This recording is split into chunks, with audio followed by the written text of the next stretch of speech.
Would you join me in prayer this morning?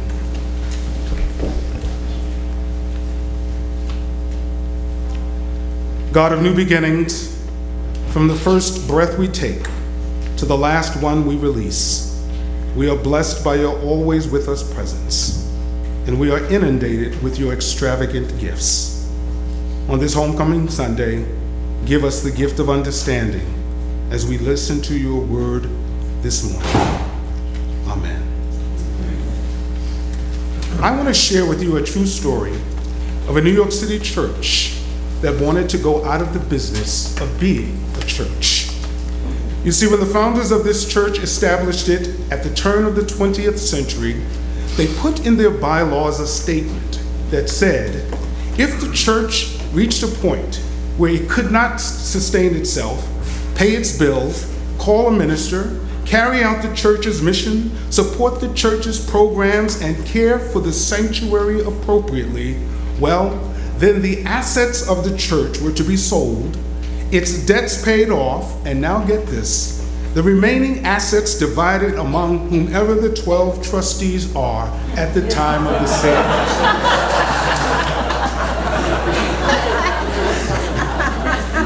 Well, by the end of the 20th century, the real estate value of this particular church had pushed the assets to well over $20 million.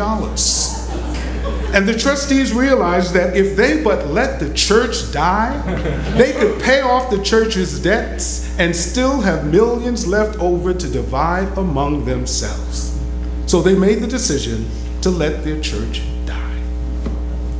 I wonder if you know how many consulting firms there are whose sole purpose is to help churches grow.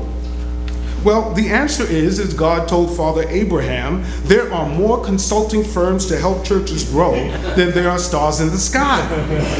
But now I want to ask you, how many consulting firms do you believe exist to help a church die?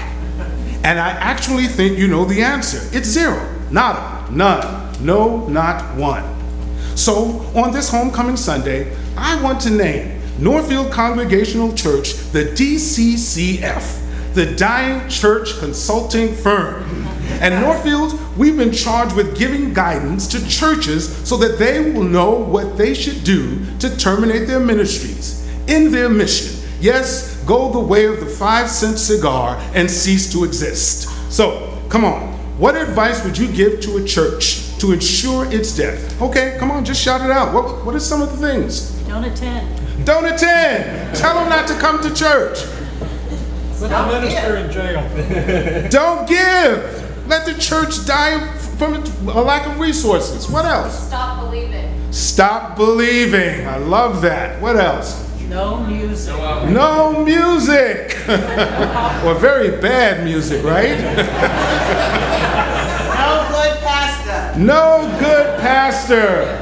No coffee hour. Is that a no good pastor? No. When the same people do all the work year after year, let them.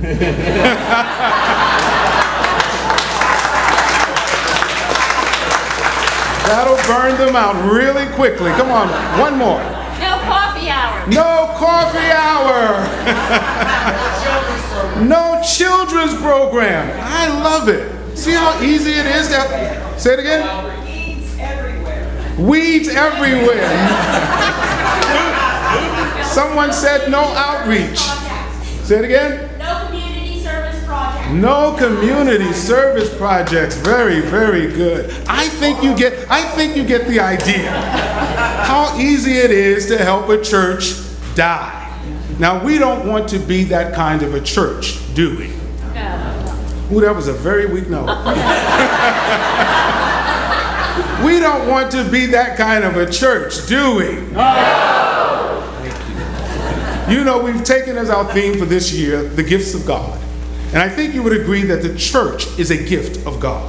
The church is, as Martin Luther King once said, the church is our strongest ally in life as we struggle to discover what God's gift of life is all about. King said the church has always put us first before anything else. The church is the place we come to when we are alone and want to give up. The church is the place we turn to whether we've been good or bad. The church prays for us when we go astray, welcomes us when we have nowhere else to turn, and stands by us when we are sick and can't seem to get well, sorry and need forgiveness. And it is the place where we come to when we are grieving and joy seems as if it will never come again. In these tough and testing times, the gift of God's church is made known. I believe people are looking for just that kind of a place where they can be part of a family, a place where people are welcomed and accepted no matter who they are or where they are on their life's journey. The church is the place where we can be ourselves, where we can be vulnerable, where the walls and barriers we erect to protect and defend our fragile egos can be dismantled, and we become part of God's gift called the church. And the gift of the church is what the Apostle Paul speaks to in his letter to Timothy. When Paul writes, "I am writing these words so that you will know that the church is the church of the living God, the house of prayer for all people. And I am writing these things so that you will know how people should live and behave when they are part of the church." Because Paul says the church is the place that holds the gift of God's truth. Norfield, today is Homecoming Sunday. And Homecoming Sunday is a celebration of this gift of God we call the church. Homecoming Sunday is a celebration of our past and our present, and the hope we have in what tomorrow holds for this community of faith.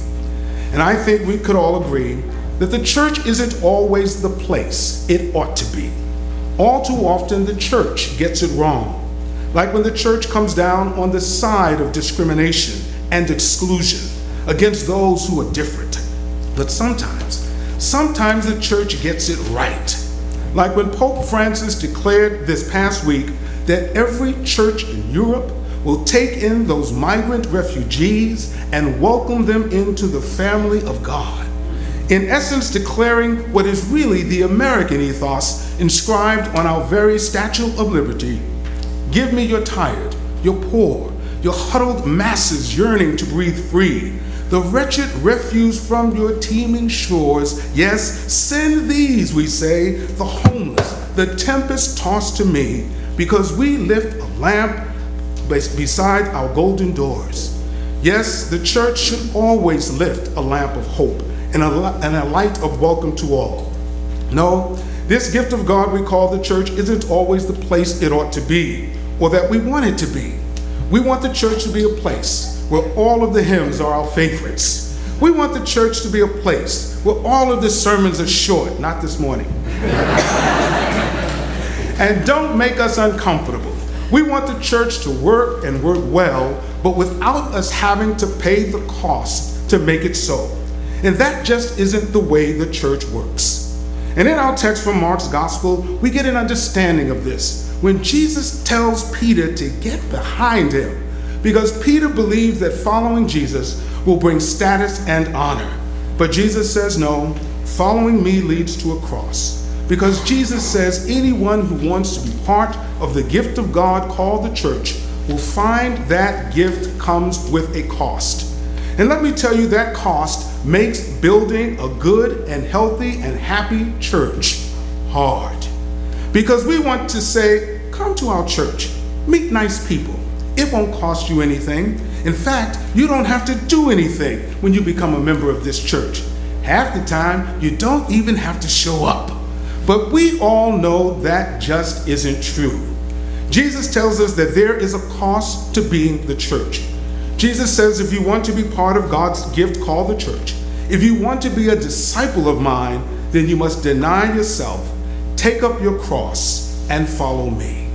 In Norfield, that's what I want to ask of you this morning as we kick off our new program year, to step up to the plate and pay that cost. And the cost isn't just about dollars and cents. No, the cost is your faithful commitment to give of your time, your talents, and your treasures, as God has gifted and endowed you. And of course, that comes at a cost. And Norfield, on this Homecoming Sunday, I'm asking you to pay that cost and to make the commitment to join in making Norfield Congregational Church the church God is calling it to be. Because this church needs willing workers who are willing to commit to our children, our discovery hour, our music makers and more ministry, our outreach, our day of service, our mission trips, our prayer ministry teams. This church needs you to pledge during our stewardship campaign and to prayerfully consider what it means to give, not till it hurts, but till it feels just right and real good. Norfield, would you look around at our campus, our buildings and grounds, and help to secure this campus and our facilities for generations yet to come? Because God has blessed us with so many gifts. In truth, too many gifts to count. Gifts that we cannot even begin to put a price on, like love, forgiveness, life, eternal life. And the question for us is, how are we using our God-given gifts? And to ask ourselves, what would this church be like if every church member were just like me? And that question reminds me of a poem I learned as a teenager that goes like this. There's a clever young fellow named somebody else. There's nothing this person can't do. And they're busy all morning till way late at night just substituting for you. When asked to do this or asked to do that, you always have the same reply.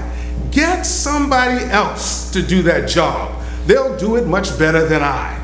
So much to do in God's kingdom today, and workers are all too few. And that person named somebody else is weary and worn, substituting for you. So the next time you're asked to do something worthwhile, just give this worthy reply. If somebody else can give of their time and talent, well then certainly so can I. Whatever gifts we have, they've been entrusted to us by God.